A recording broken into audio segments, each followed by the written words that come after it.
Hey everybody, I'm Shane Beilue, and I want to tell you about a really fun summertime strategy that can supplement what you're already doing. Maybe you're fishing offshore, maybe you're flipping bushes. This little pattern can put some good fish in the boat for you throughout the day. And it involves the original forward-facing sonar, talking about your 2 eyes, good pair of sunglasses, and oh yeah, you're going to need a swim jig and about 2 foot of water. And it might be some of the best bites you get all summer long. Golly.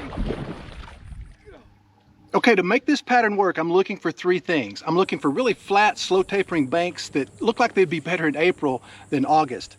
I'm also looking for scattered bushes, and preferably green bushes, because I think those green bushes attract the third and most important element, and that's bluegill. So I'm just going to pull up into these little pockets and flats throughout the course of the day. I'm just going to check to see if I can see those bluegill in and around the bushes. And if there's a good population of bluegill, I feel like there's going to be a high likelihood of a group of bass moving in at some point through the day and wrecking shop. And I just want to time it to where I get there about the same time those bass do. Now, the bass don't stay up there very long. It might be a 30-minute window, it might be an hour or two, but what you'll notice is they get kind of on a schedule. So if you catch them at 2 or 3 o'clock on the first day, you want to make sure you're in that same area about that same time frame on the next day. Now, my tackle setup is going to consist of a 3/8 ounce Stanley Swim Max swim jig that has a really good hook in it, a really strong weed guard. I'm going to pair that with a Yamamoto paddle tail Zaco, and that Zaco is just a really dense plastic. I can throw it a long way, and it also has a great swimming motion. Now, as you might expect, I'm going to pick a lot of bluegill patterns, watermelon and pumpkin seed, but I also catch a lot of them on white, even though it's a bluegill bite. Now, for the line, you can go braid or fluorocarbon, either one. And for me, I just personally like the handling characteristics of fluorocarbon anytime I'm around wood cover. So I'm going to go pretty heavy. I want 15, 17, maybe 20 pound, either Seaguar Tatsu or Seaguar Abrazex.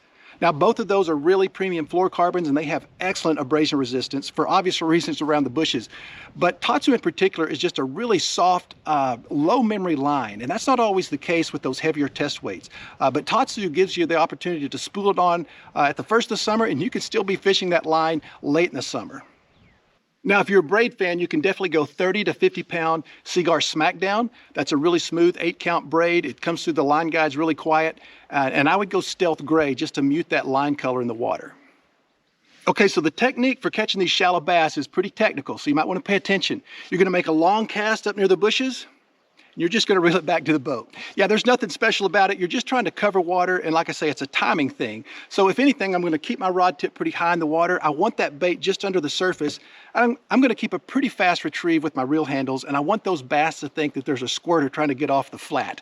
And what you'll find is those bass will absolutely smoke that swim jig. And whenever you catch a 4 or 5 pounder in 2 foot of water, they got no place to go but sideways. Well, it's what we in Texas call a rodeo. Holy cow.